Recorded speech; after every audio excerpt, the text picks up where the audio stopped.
Hello viewers, welcome back to my channel Basundhara's recipe. আজকে আমি আপনাদের সামনে হাজির হলাম আদা পাকা আমের মুরব্বা রেসিপি নিয়ে। চলুন ভিউয়ার্স, রেসিপিটি শুরু করি।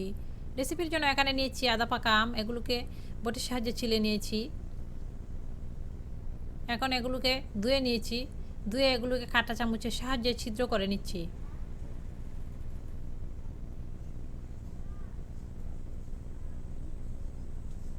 সবগুলোকে আমি ছিদ্র করে নিয়েছি। এখন এগুলোকে ধুয়ে নিচ্ছি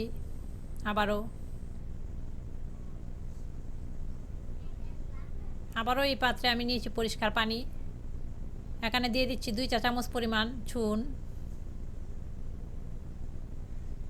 চুনটাকে ভালোভাবে পানির সঙ্গে মিক্স করে নেব।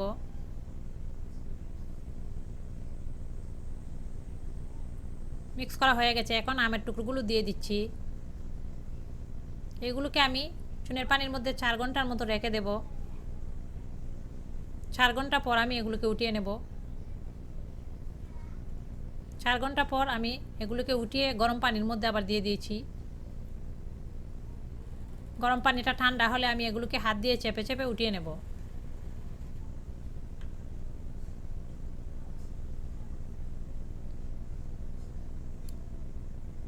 এগুলোকে আমি হাত দিয়ে চেপে উঠিয়ে এখন আবারও পরিষ্কার পানি দিয়ে ধুয়ে নিচ্ছি।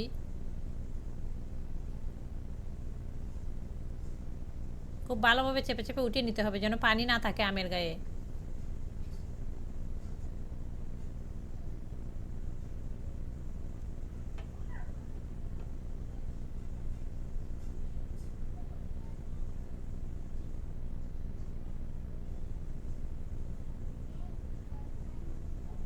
পানিটা ঝরিয়ে নিয়েছি। এখন চুলাতে কড়াই বসিয়ে দিয়েছি, দিয়ে দিলাম 1.5 কাপ পরিমাণ পানি, 1.5 কাপ পরিমাণ চিনি, এলাচ, দারচিনি দিয়ে দিয়েছি 2-3 টুকরার মতো। চুলাটাকে মিডিয়াম আঁচে জাল করে নিচ্ছি। এলাচ এবং দারচিনির টুকরোগুলো উঠিয়ে নিচ্ছি। এর মধ্যে স্মেলটা উঠে গেছে, সেজন্য উঠিয়ে নিচ্ছি। এখন আমের টুকরোগুলো দিয়ে দিচ্ছি।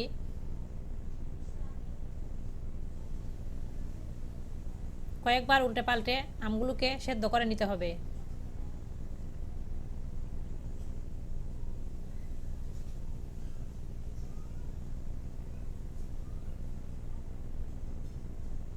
চুলাটাকে আমি মিডিয়াম আঁচে রেখেছি।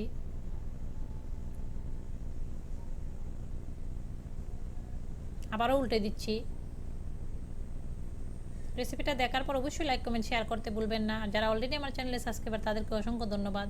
আর রেসিপিটা ভালো লাগলে অবশ্যই আমার চ্যানেলটিকে সাবস্ক্রাইব করবেন, বেল আইকন অবশ্যই ক্লিক করবেন নোটিফিকেশনগুলো পাওয়ার জন্য।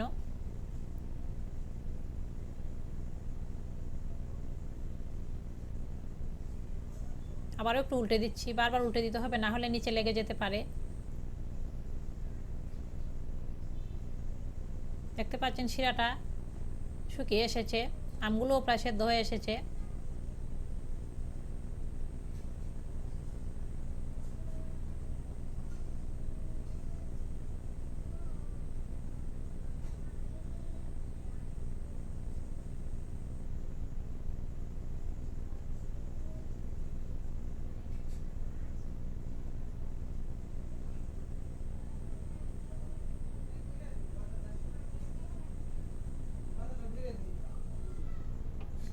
রেসিপিটা দেখার পর অবশ্যই লাইক কমেন্ট শেয়ার করতে বলবেন। আমি চুলাটাকে বন্ধ করে দিয়েছি। দেখতে পাচ্ছেন কতটা সুন্দর হয়েছে। সবাই ভালো থাকবেন। আজকের মতো এখানেই বিদায় নিচ্ছি। Bye bye.